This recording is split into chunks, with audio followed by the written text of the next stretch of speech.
Welcome to the first VTIC webinar series for 2019, ReviewPro, Upgrade the Guest Experience. I'm Paul Corrigan, VTIC's Quality Tourism Programs Manager, the new name for the ATAP. I'd quickly just like to highlight that for years, star-rated properties, accredited properties have had access to ReviewPro, and now we will be extending that out to all Quality Tourism Accredited businesses. So those that are tuned in, that'll be coming your way soon. We're broadcasting from the office of VTIC's technology partner WebFirm, and I've Taryn Laws here to introduce a little bit about WebFirm. Yeah, thanks, Paul. Hi, everyone. I'm Taryn Laws, one of the senior account managers here at WebFirm. WebFirm are VTIC's preferred digital marketing partner based here on Collins Street in Melbourne. And we work with loads of clients in the tourism space with services including designing and building websites and all the work involved with helping those websites be found online through whatever channel is applicable, including SEO, Google AdWords and social media campaigns. So if anyone is listening and struggling with their website or how to promote it, feel free to get in touch with myself or anyone here on the team. Absolutely. Thanks, Taryn. I'd now like to introduce the star of the show, Avril, Sales Director for Australasia of ReviewPro, Guest Intelligence Software. She's travelled 1,700 kilometres from Brisbane to join us today. So, Avril, thank you very much for joining us, and over to you. Thank you. Thanks, Paul. Hi, everyone.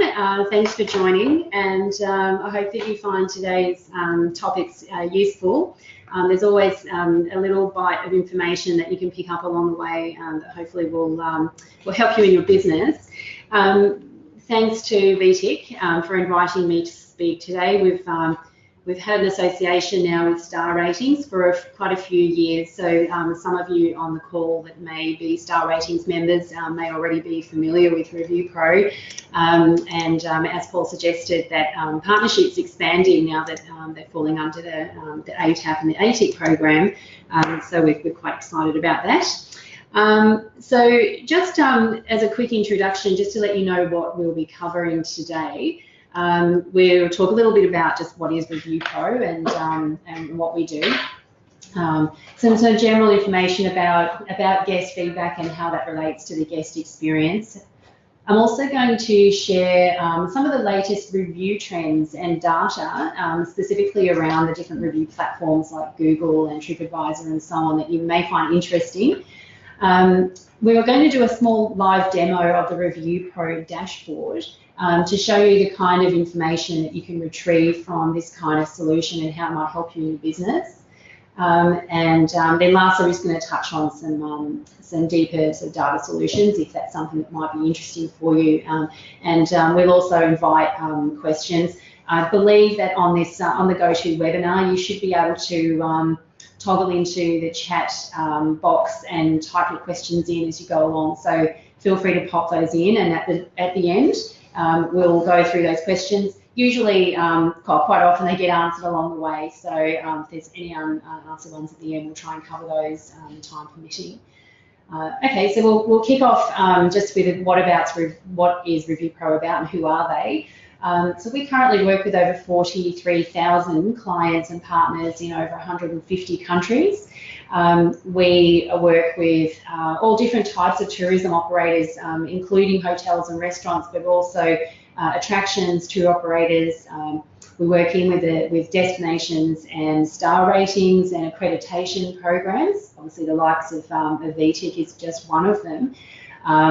You'll see here on the screen a few logos that you might be familiar with, and these are some of the clients that use ReviewPro solutions around the world. So we work directly with clients that use this solution to aggregate their review data and manage their guest feedback, but also third-party organisations that use the data to enrich their own solutions. So the likes of things like revenue management systems like Ideas, Deloitte and PwC also use ReviewPro data on research studies and programs as well. So what we're all about is improving the guest experience, where we started from is essentially aggregating big data. As you probably all familiar with if you run a business, reviews these days come from many different platforms. And over the years, what sort of becomes a challenge sometimes for businesses is managing that review data and that feedback in terms of not just responding to the person that's written it, but also using that data to make valuable decisions about your own business and essentially prioritising what needs improving, what you're doing well, and at the end of the day, it's all about creating better guest experiences. As a result of that, you're going to have nicer reviews and higher online rankings, and ultimately increasing your revenue and profit at the end of the day. So, so that's essentially what we focus on.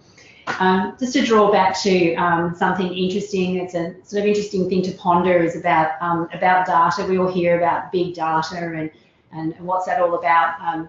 Last year, The Economist magazine featured this story on there as their lead story on their front page, the cover, about big data, and they proposed that that it's now the world's most valuable resource and replacing essentially oil. And how this affects we look to the tourism business, it affects us also because travellers leave digital data trails everywhere they go. So it's really important for us. And unlike oil, the data as a resource is only growing. So oil's depleting, but data's just getting bigger and bigger. And so as a business, it's important to acknowledge that there's going to be a lot of data out there that can be useful for you.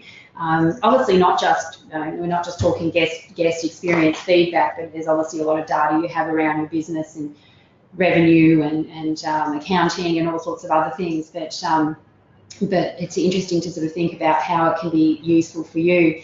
And obviously, data relating to guest feedback is one of the most valuable data sources, and it says here for hotels, but obviously not just hotels, but any business really, but definitely for tourism businesses.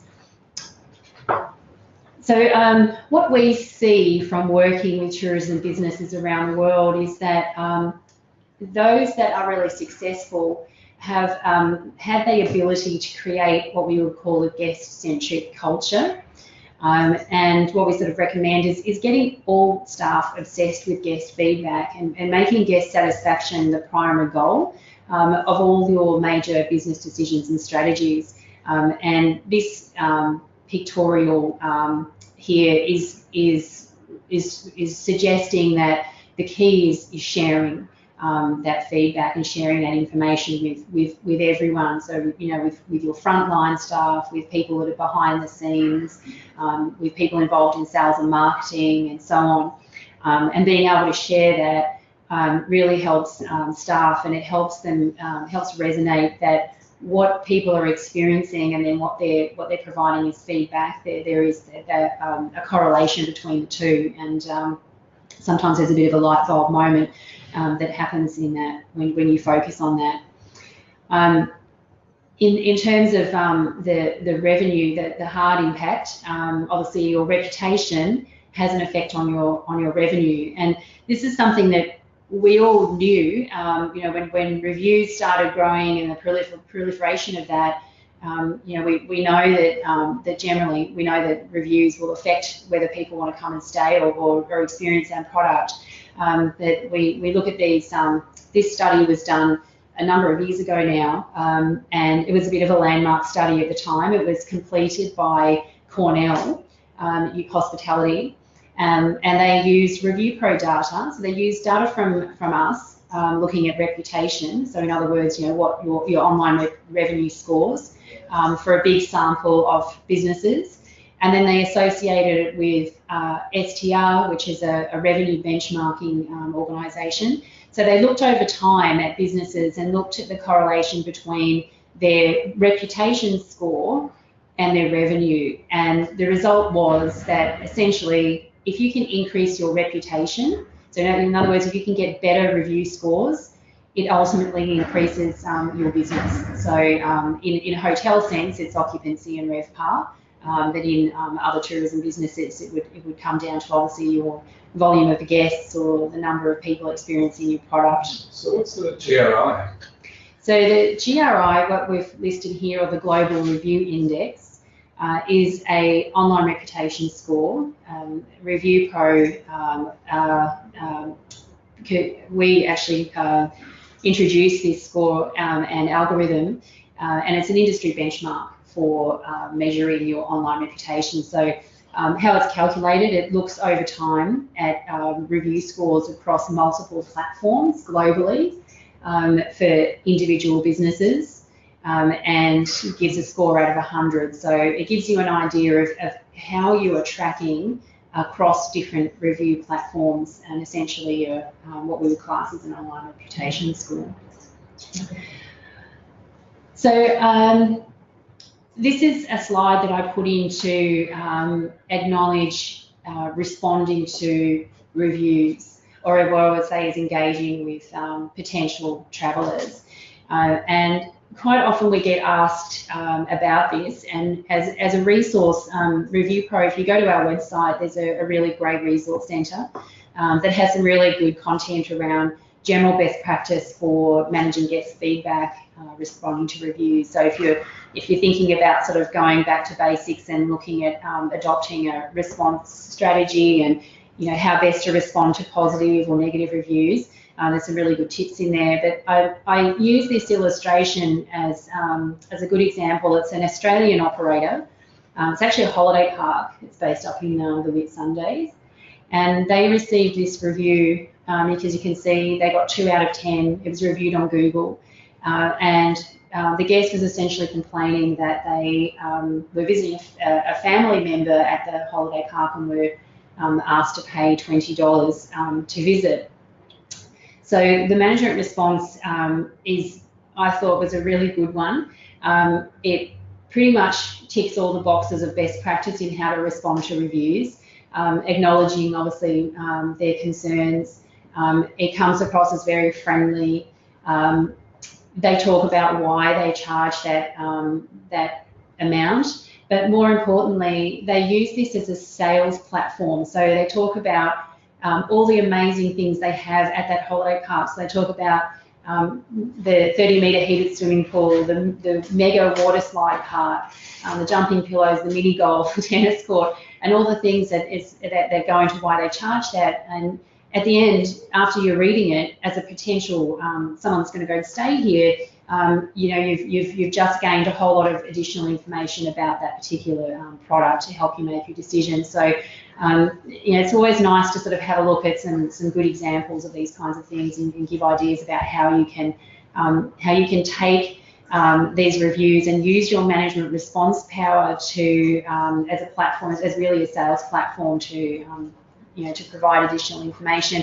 And remember that when you're responding to a review, it's not just about responding to a person that's written the review. It's about all the other people that are going to read that particular response, and it forms an impression in their mind of you as a business. So it's a chance for you to to get across your own personality and characteristics of your business.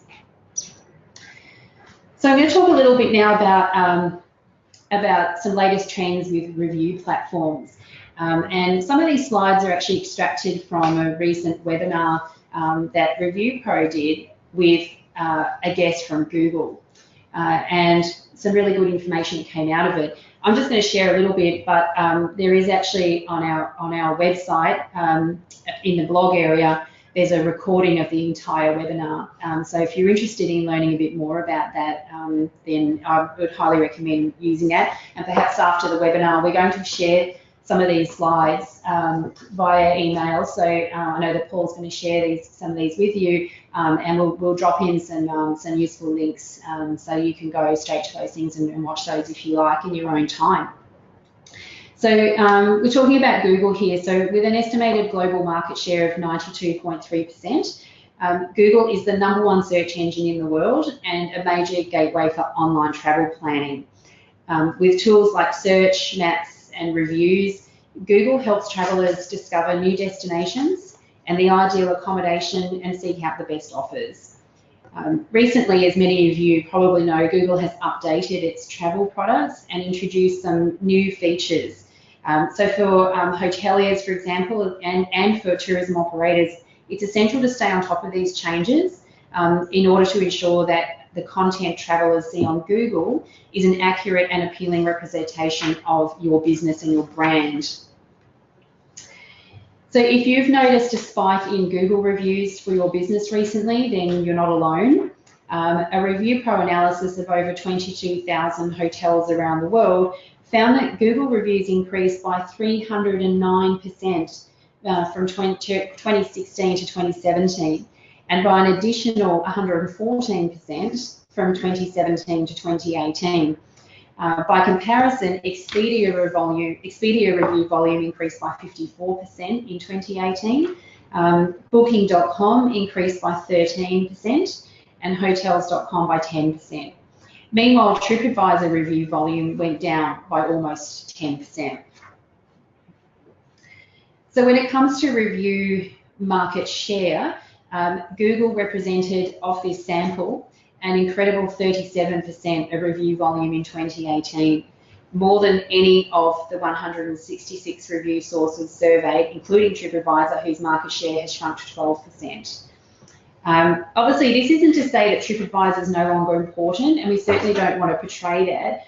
Travellers still flock to TripAdvisor to read reviews and inform their booking decisions. And whereas a large proportion of reviews on Google and the OTAs, like Expedia and Booking and so on, a lot of them are ratings only, as in they just give a score for their experience, but they don't actually write anything. Whereas all TripAdvisor reviews include commentary, and so therefore they provide deeper insights for travellers and also for you as the business. Further, while the popularity index, now called the Traveller Ranked, which is on TripAdvisor, is less prominent on TripAdvisor today, having been displaced by Best Value as the default sorting option. I don't know if you've noticed that when you go onto TripAdvisor, that the default option now goes to Best Value as opposed to the popularity ranked. It still remains popular, and it's an important benchmark of quality, to know how you're ranked in your area. Nevertheless, with the rollout of its new social feed in late 2018, TripAdvisor seems to be placing less emphasis on traveller reviews and more emphasis on the content from brands, travel experts and influencers.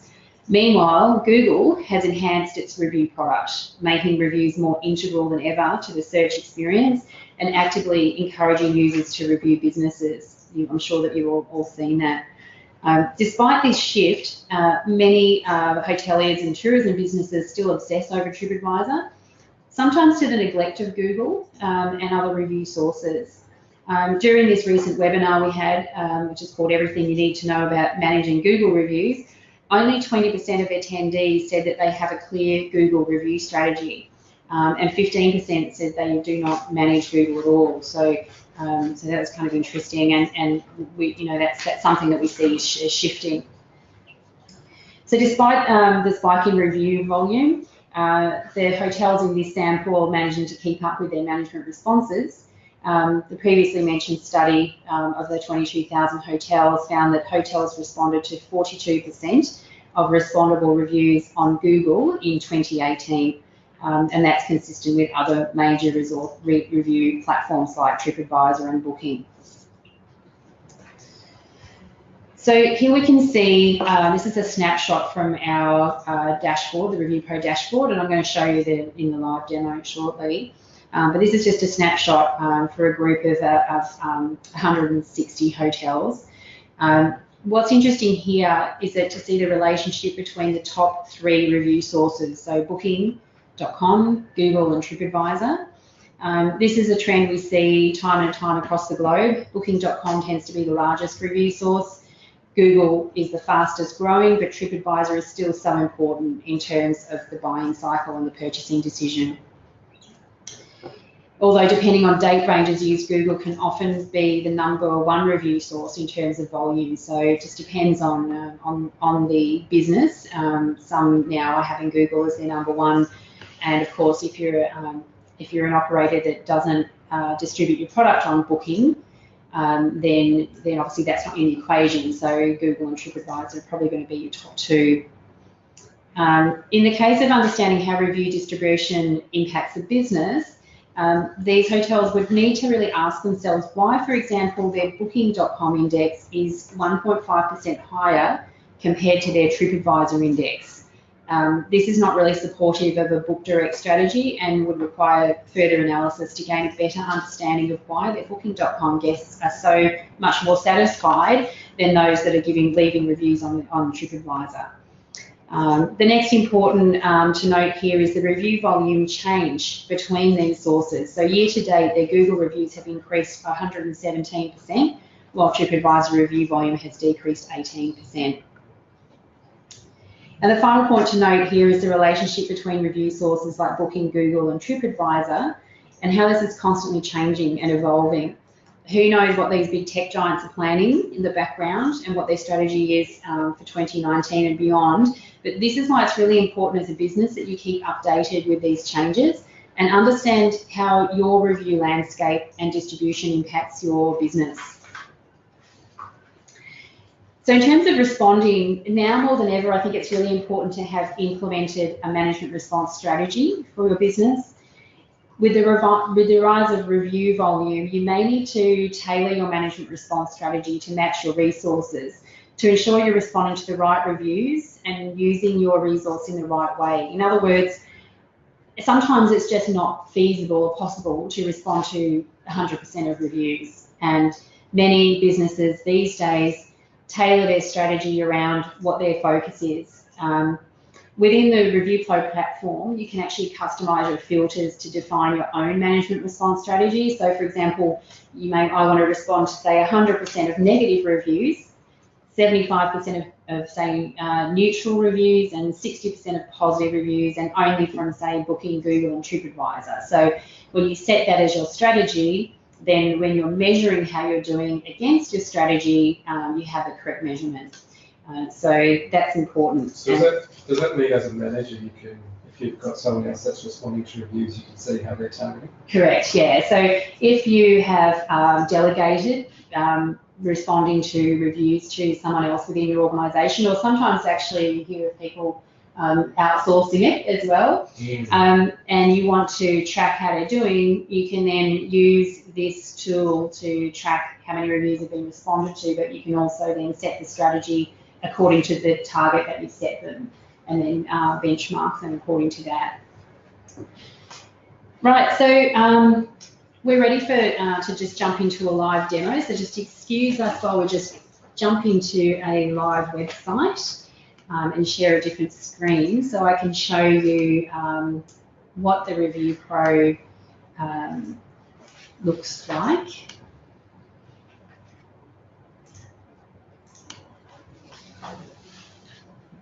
So what we've seen so far, Avril, while we're waiting for that to load, is essentially what the dashboard is that comes with the accredited operators. And then there's another platform again that can be. Correct, yeah. So, thank you. Perfect. So, so what I'm going to show you now is, and what we've been talking about, that some of the data that we've extracted for the slides leading up to this, is using the ReviewPro dashboard and solution. So, so just to sort of backtrack onto, we talked about before about what ReviewPro do. This solution that we're going to show you here is what we call reputation management or review management. So essentially, we map your business, we collate and aggregate all your review data into one central place for both analysis and also operationally an area that you can track and see and read all your reviews in one place. So I'm going to go through this in detail, but just to give you an overview. And the solution that you have as an accredited member, so far Star Ratings members and accredited members will be brought on soon, as far as I understand from Paul. What I'm going to show you today is that, and this solution is normally obviously a paid-for solution by businesses, But we have a partnership with VTIC where we have adapted it's like an introductory version. So I want to say basic, but it is actually quite comprehensive. But it gives you some really key tools, and it's a really great value add if you're a member or accredited member, because it gives you that without having to pay for it. So what I'm going to show you now comes directly from that. What I have here, the property, you see it says Amari Koh Samui. So we've actually used a property in Thailand so that we're not naming and shaming anyone in Victoria. But you'll see that it applies across any business. We can essentially, if you have a business that has reviews, then you can use this tool and you can track it, particularly if you've got any significant review volumes. So you can see here, this particular property, we're currently logged in and looking at the last month of reviews, but we can change the date picker here, and we can look at the last 365 days and apply that, and the data set will change, and we'll see that they've had nearly 1,300 reviews in the last 12 months overall. So essentially what this is, it's a cloud-based solution. You can log in using desktop. There's also a mobile app, which a lot of people find really good. Business users find very handy because they can access it on their mobile, on the go. There's options to create a series of alerts for when you receive new review content, and this is quite popular. So as you know, you would receive an alert already from TripAdvisor when you get a new review, but what about other platforms? And so you can set an alert within ReviewPro to say, let me know every time I receive a new review, regardless of the platform it comes from.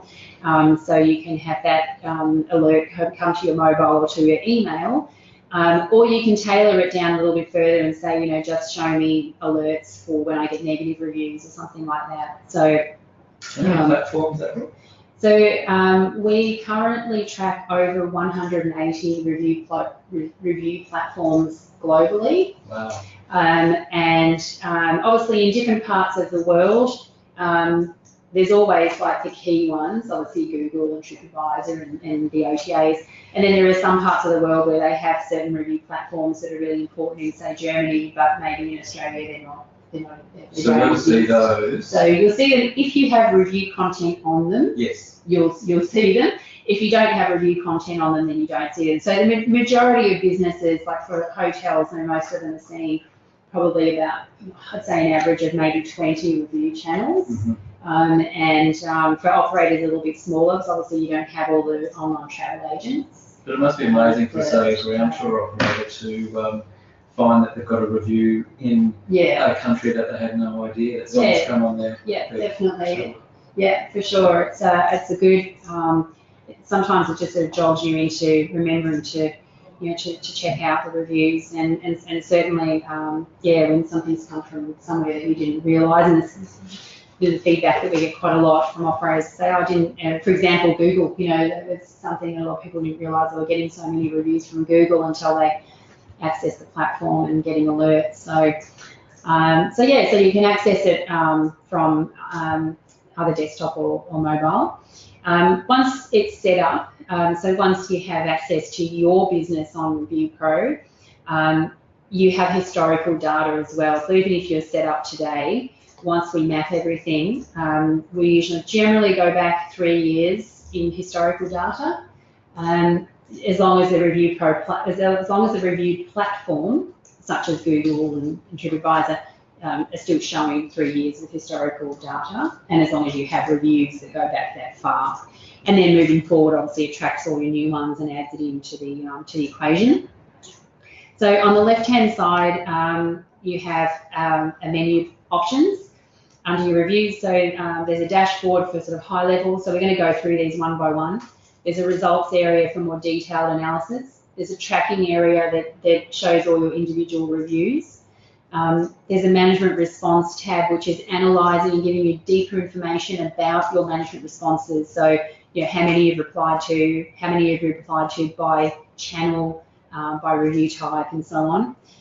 There's an area for what we call semantic analysis, which is looking at the text of reviews. So So as you know, when people write a review, sometimes they write a little, sometimes they write quite a lot, and they talk about lots of different things. So what we do with Semantic is we take all those different things they've talked about in their reviews and give you an aggregate analysis of, you know, how many people have mentioned the location, or how many people mentioned the staff, and was that positive or negative? And we look at that across languages as well. So we're not just looking at reviews in English, we're looking at reviews in, say, German and French and Chinese and so on. And if they've mentioned something negative about the staff, then that goes into the semantic analysis. So you can see it much more easily. So if you were to do that with the naked eye, it would be pretty hard. You might know, obviously, as a business, and most of you, I'm sure, are fairly sort of hands-on in your business, and you read your reviews, and you kind of, most people have a pretty, you know, fairly good understanding of generally what people are happy with and what they're not happy with. However, sometimes the little small things go unnoticed, and also sometimes it's not a case of you already knowing that. Sometimes one of the most important things that this kind of analysis is used for is, you know, is planning and strategizing for your business. Maybe you're not the owner, maybe you have owners, maybe you're telling your owner all the time that people are constantly complaining about one aspect of the business, and the owner has to put some money into it, you know, so you need additional resources, and just telling them anecdotally that people are writing about it sometimes not enough. I've had many instances where businesses said, oh, we were able to go into the semantic analysis, produce a report and show it to our owners and say, this is how many mentions we've had about this problem, and it helps give them meaning behind making those business decisions. So it's quite useful. So we're going to show that in a minute. But I'll start with the dashboard. I mentioned before about the Global Review Index, or we call it the GRI. And you can see here it shows 88.6%, so it's out of 100. So how this is calculated, so they've had 1,300 reviews.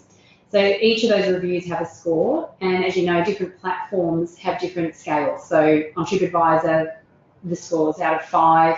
On Booking.com, it's out of 10. So what we do is we take and we normalise all those scores. Every day it's recalculated based on new review scores that come in. And then there's an algorithm that sits behind it that has various weightings that weight, say, different. So, for example, your newest review scores are going to have a bigger impact on your score. So even if you're looking at 12 months, your score is going to be more reflective of your more recent review scores than it is of your reviews 12 months ago. And the reason for that is, well, it's kind of twofold. One is that what people are saying now and what they're reviewing you now is more relevant to what's actually happening in your business now.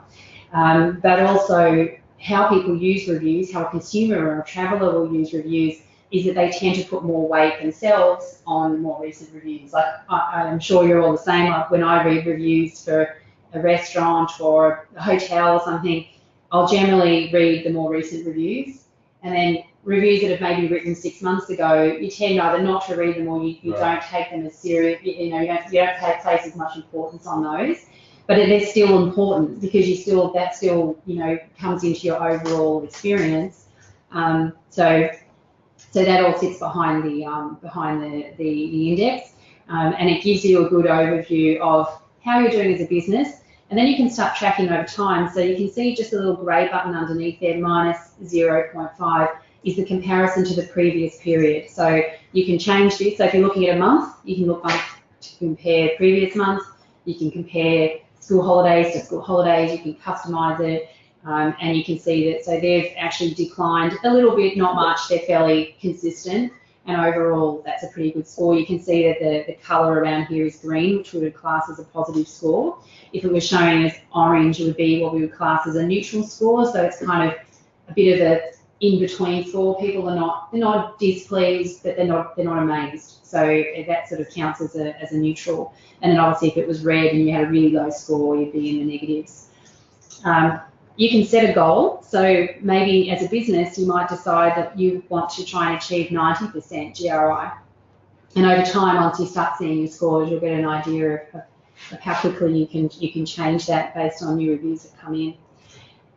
Measuring volume of reviews is important. So we can see that they've actually, based on the previous period, they've received 130 less reviews than the previous period. And the donut colour, you can see majority of those reviews are positive. There's a few orange neutral ones, and then there's the negative ones. So that's based, all these are based on scores. Okay, so whether they're 2 out of 5, 8 out of 10, and so on, are classified into a bracket. The semantic analysis here is looking at text. So regardless of what score they've given, this is taking into account all the different things they've talked about in their review. So location, staff, coffee, tea, the nature trail, whatever it is, and whether that's positive or negative. So in this case, 82.7% of everything that people have mentioned in those 1,200 reviews across all the different platforms has been positive.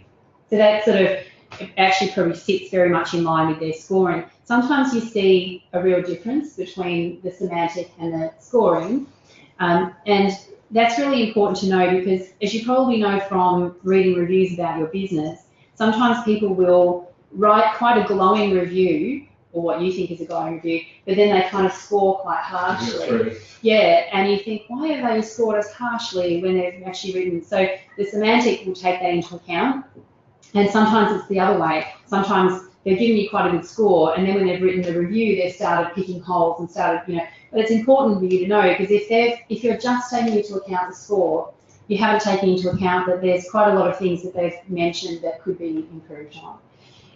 And then finally, your management response score. So this is looking at just simply of the respondable reviews, how many of you responded to in that time. So we track management response as well. And this is important. You might want to set a goal. So Paul, where you mentioned before, if you were tracking what someone else was doing, you might say to that person, okay, you're only responding, we want to actually set the goal and respond to higher than that. So you can set that there. And you can compare on previous periods. So if you've got someone new that's responding to reviews, in this case, they've actually increased quite significantly their management response rate over a period of time. So maybe they're using ReviewPro. And then we see underneath here, we have a graph which shows the index evolution. So over the full year, you can see where the scores have gone up and down. And quite often this, operationally, quite often this very much reflects what's been happening in your business. Or it could be, you can see where you've had a manager that hasn't been so great, you've replaced that manager and then a new one's come in and had a big effect. You tend to see an increase in your, if it's had an impact on people's satisfaction. It's not the amount of reviews, it's the... No, so the line here shows this scoring. Actually underneath here, the sort of, if you can see that on through the webinar screen, there's kind of like a shaded blue area, reflects volume. So you can kind of see and compare both. All these kinds of things, I should point out while I'm showing you, is they're obviously important for you as a business to know about. Also, what we hear frequently is that people find this useful to adopt and put into their own reporting. So, quite often most people have some sort of a monthly report where they report on revenue and number of travellers, number of guests, and so on. It's also very useful to be able to drop in all this information. It looks nice. It's in an easily, it's easy to read. It's easy to digest.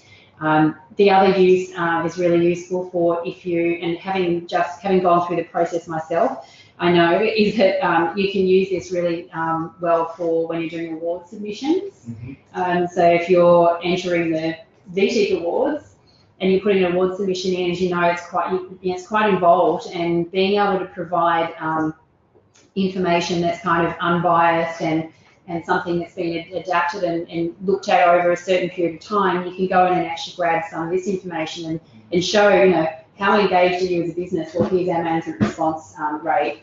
How are you, how active are you in supporting, improving the guest experience? You could show that you've increased your GRI over time. Is a complete, example of how you've done that. So it's quite useful for that as well. So keep that in mind if you're doing an award submission. Then underneath here we've got different departments, and if the platform asks to score a department and a reviewer has, then we track that. Over here under mentions, it relates back to the semantic analysis. So in location, so 89% of mentions about location were positive, is what that means here.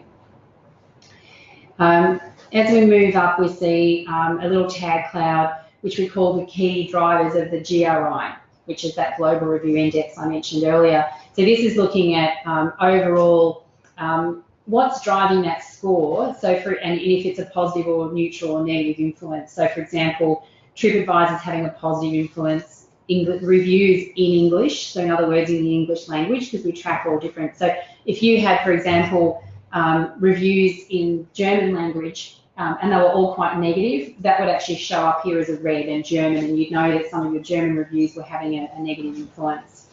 And then a little detail about trending up and down. So things like, for example, this hotel, their reviewers from the United States. So regardless of what platform they've booked on, whether it's Booking or Expedia or TripAdvisor, if they're from the US, the score has declined 6.5%. So it's quite significant. So they've had some trending down in their US travellers. And if that's an important market for you, then obviously that's really important to know and address.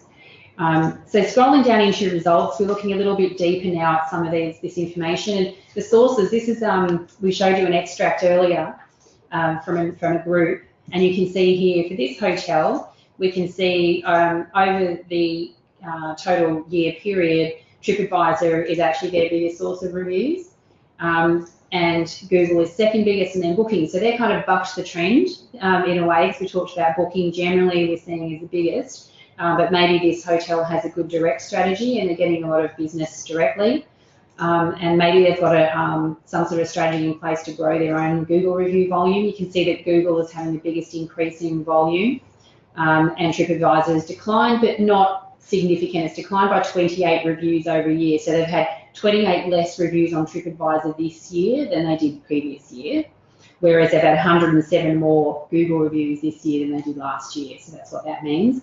And then over here, you've got the index. So this then separates out just your Google reviews over the scores. Overall, they're getting an 89.8%. So their average is 88% across all platforms. So their Google reviewers are giving them slightly more complimentary reviews than the average, which is, if I was that hotel, I'd be happy with, because your Google reviews are showing right next to your Google hotel placement. So it's really important to have good content, where you've got your own information.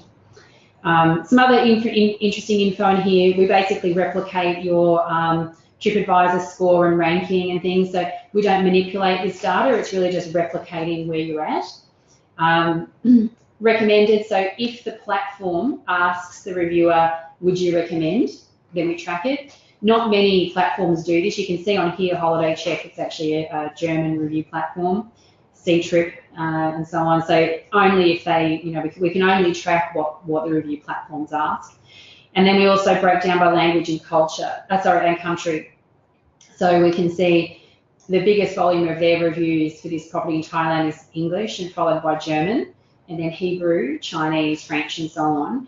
And we can see the scores. This is really important if you have certain markets, maybe Chinese. You can see here their score is 84%, which is a bit lower than the average. So it's not bad, but they're not quite as good as the average. So for some reason they're missing some kind of a mark with the Chinese traveller.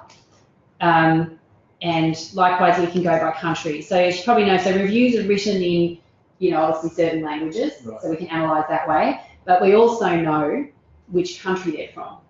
So you can also analyse by country, because sometimes, like Chinese, for example, language, they could be from China, or they could be from Singapore, or they could be from Malaysia. So you don't necessarily know that. Whereas by country, you can drill down to the actual country of the original reviewer, I should say. Does that mean then you can actually pull out some business strategy and addressing those specific markets based on feedback? Yeah, exactly. So it's really useful if you are looking at, what countries, if there's certain markets that you're looking at targeting, to know. First, the other important thing is how many reviews do you have in that language? Because if that is important to you, there's particularly languages like Chinese, because they'll, generally don't only read.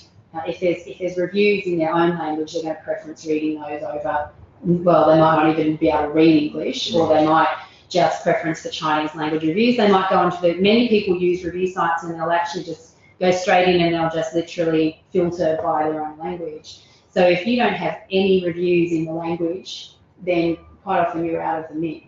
Right. So if your competitor has lots of reviews in Chinese and you don't, then it's possible that you could miss out on some business. So then what, you can go back to your So you can start planning, and maybe part of your strategy, your business plan is how do we grow reviews in the Chinese language? Well, we ask our travellers, and look at hey, how can we do that? Can we produce some little cards? Can we maybe get little cards written in the Chinese to say, hand out to them and say, please, I'd really love it if you could write a review. It's something we get asked a lot, how to grow review volume. Simply is really the answer is by asking. And sometimes people forget that, and I get a lot of feedback from some great operators that run exceptional businesses, and quite often they say, I'm a bit shy to ask, I don't want to trouble them. But you'll find, and if you look at studies on why people write reviews, so for example on TripAdvisor, why do people write reviews? They're not paid for it, so why do they do it? And they've done studies into why people do it, and generally the biggest response is they want to sort of give back, and they want to give back not also to the business but also to other travellers. They want to help people as a community. So generally people, especially if they've had a good experience, people are generally pretty open to helping you, and then you've got to look at what's the easiest way to do that. Can you give them a card? If you've got their email addresses, can you maybe send them an email afterwards and put the link into your business? And anything that makes it easier for them to just do it. Remind them after if you've got their email addresses, the best way is to obviously email them after the experience and simply ask them for a review. Because quite often at the time, once they're back from their holiday, they're like, yeah, that was actually great. They've asked me to do that, I'll do it. So it's not always 100% successful, obviously, but it's it definitely beats not doing anything at all. Yeah. And quite often you'll find by having that strategy, you'll actually get a bigger proportion of positive reviews, because then you're getting people that really did love it. It's just reminding them to do it, and they're like, hey, that was actually good. I'll write that review. So that's the analysis. I'm going to just click now into the tracking, just looking at time to make sure we're on time. So this is where if you are a business that has a lot of reviews and you're used to having to log into your Google reviews, go onto TripAdvisor, maybe go onto Expedia, maybe go onto Booking and find all your reviews and reply to them, this is a quick way of doing it from one place. So within this dashboard, you'll see in the last year how many reviews this property's had, and then their most recent reviews here at the top. So for Google, on the 19th of February, and there's their review there. And then we've got one underneath here from TripAdvisor, an untitled one from Google. Untitled means they've just given a score, but they haven't written anything. C-Trip and so on. Now, this is the platform I'm showing you is the, as I mentioned before, is like an introductory version. There's a couple of, if some people end up loving this so much, they maybe upgrade to the full version. With the full version, you get things like a translate. So, for example, this one from Italy, you could click on here and it would just translate it to English. Right. Obviously, if you don't have that, you can use Google Translate. Copy and paste. And so on. So from here, there's a couple of things you can do. Firstly, you can use this little hyperlink to respond. So respond on Google, you click the respond button, it basically opens up a new link to your Google, or to TripAdvisor, or to whatever the platform is, and then you respond. You still respond directly within that platform. The first time you use it, you still, of course, need to log in with your credentials to that platform. So TripAdvisor Management Center or your Google My Business. So as long as you don't log out at the end of that session, the next time you click on respond, it'll open up the window and take you straight into your management center. And with some of the platforms, like TripAdvisor, it will even take you straight to the review as well. So just depending on the platform, some of them are a bit more sophisticated than others, and some of them have done some work with us to make sure that it's the quickest and easiest way. TripAdvisor are a platinum partner of ReviewPro, so they've done a lot of work to make sure that it's an easy process. The other thing you can do in here is perhaps you come into here, and quite often what happens with people is obviously not something you maybe do every day, so maybe you're catching up and you're going, okay, I'm in here, I need to know how many reviews I need to respond to that currently without a response of my respondable reviews. So we go into the filters and we apply the filter. And we can see there's 330 reviews now without a response. That's still obviously a lot. So maybe you then say, okay, on top of that, let's focus first. Our priority is going to be responding to our key platforms. So we're going to say, just show me my reviews I haven't responded to on TripAdvisor and maybe Google. And we apply that filter. And we see you've now got 197. So this is over a year, so obviously over a month it'll be less. And then so that sort of helps you then go, okay, let's start responding to these. So it's a quick way of filtering, and you can respond that way. You can save those views if it's something you look at a lot. You can download a report. You can even go into here, you can use the download report button here as well. The last couple of things I'm going to show you is more analysis. So the management response tab gives you detailed analysis about your responded reviews. So it shows you how many you've responded to, what's the average time. This is really important these days. It's not just about how many, it's how long it's taking you. So it's great they're responding to 67%, but it's taking them 11 days to respond, and that's quite a long time when you consider when most people read review sites, they only look at the first few pages. So if it's taking you 11 days, then they're probably not going to see your management response. So it's important to look at both those things. We can break it down and see how many of our positive, neutral and negative reviews you're responding to. And when I talked about management response strategy before, one of the things we're seeing and what makes sense is that if you do have a huge volume and you can't respond to everyone, then maybe set strategies around, okay, maybe it's more sense that we respond to, say, 50% of our positive reviews within a certain period of time. And maybe we say, but we respond to 100% of negative reviews, because we want to make sure that anything that's negative out there, we want to have a response for and have our response in there.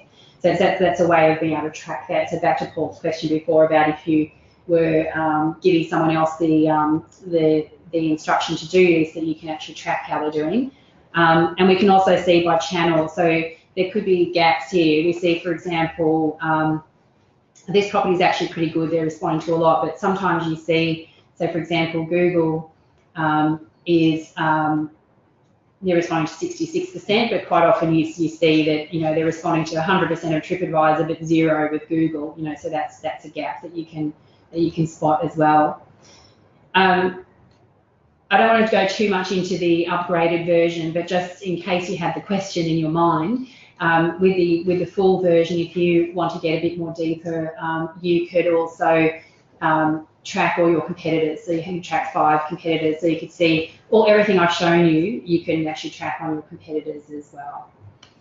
So last thing I'm going to show you is the semantic analysis and show you the results.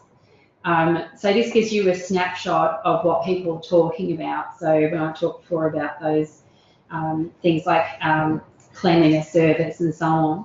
So you can see here overall there is 82% of mentions were positive.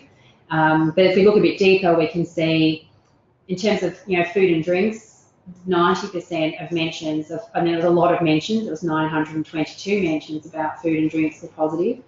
89% of mentions about location. So these are kind of like obviously your plus points. If we change this to the negative percentage, we see what are the pain points.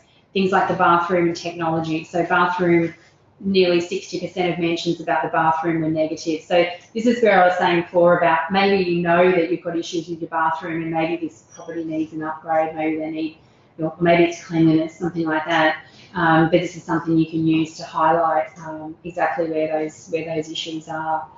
So this will give you an overall snapshot. with the full version, you can actually click right through and go a lot deeper and see, exactly what people are saying about those things. But at this level is a really good introduction to see, generally what people are saying about your property or your business. So that's kind of covered the demo. From here, obviously, you can also, as I mentioned before, you can see that there's a whole series of reports that you can set up. We're just going to click back now to the other screen, and in the meantime, I think there's a couple of questions. How often do new review channels get added? All the time, actually. We're constantly adding new review channels, either if they're new or maybe something that springs up that's that's required. Then we analyse if it's a significant enough review site, then we look to add it. Oh, I've lost the questions for a minute. We'll go back to those in a minute. Just to finish off on a couple of these slides. I mentioned before about the mobile app. So what I've shown you just then in the demo is all the desktop version. That as a user you can download the app on your smartphone, and you can see all that information, and if you're receiving alerts, you can receive the alerts to your mobile app as well. So that would be really handy for tour operators, ground operators. Yeah, anyone that's on the run is really handy tool. I won't go too much into this because of time, but I sort of touched on some of the differences between having your accredited version. The key things that are included is that, the key things are like your management response link, that we track the management response. You've got the semantic analysis and the desktop and your reporting and your main indexes and your dashboard and so on. So that's all included. The upgraded version is essentially a deeper version and allowing you to add competitor tracking.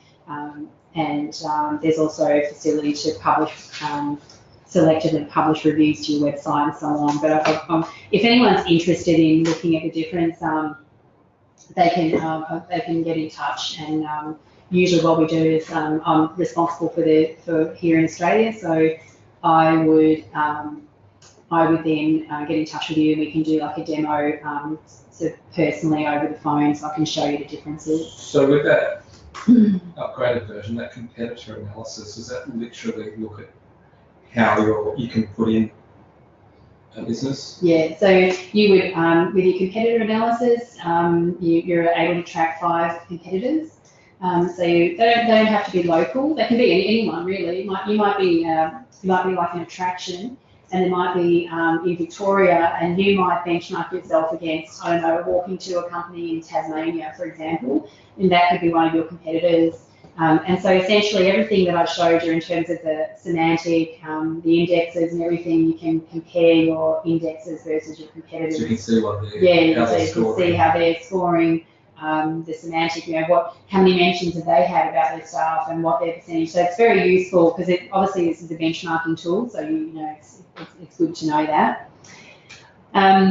Just very briefly, we also, if anyone's interested in and they're looking for a solution to send direct surveys to clients, we have we offer a survey solution for that. I might just click through now to sort of try and wrap up and maybe see a couple of these other questions here. Someone saying that about they're looking at a lot of this is on hotels, but yeah, obviously the solution the demo I showed you was a hotel. But yeah, I think I've mentioned through the seminar that definitely you can use this for tour operators as well, and you can see pretty much the same results. As long as you and your competitors or you and your business is receiving reviews in any significant volume, obviously this is going to be useful for you. And then someone's asked about where you find sources on the web page. Okay. Oh, he's found it. Okay. Oh, yes. Okay. So someone answered their own question along the way. So, yeah. So I think Paul's got a couple of things just to finish off on about your next webinar. That's wonderful intel. So deep and amazing. Sometimes you don't know where to start, but it's great to have such a tool like that, which you can now access.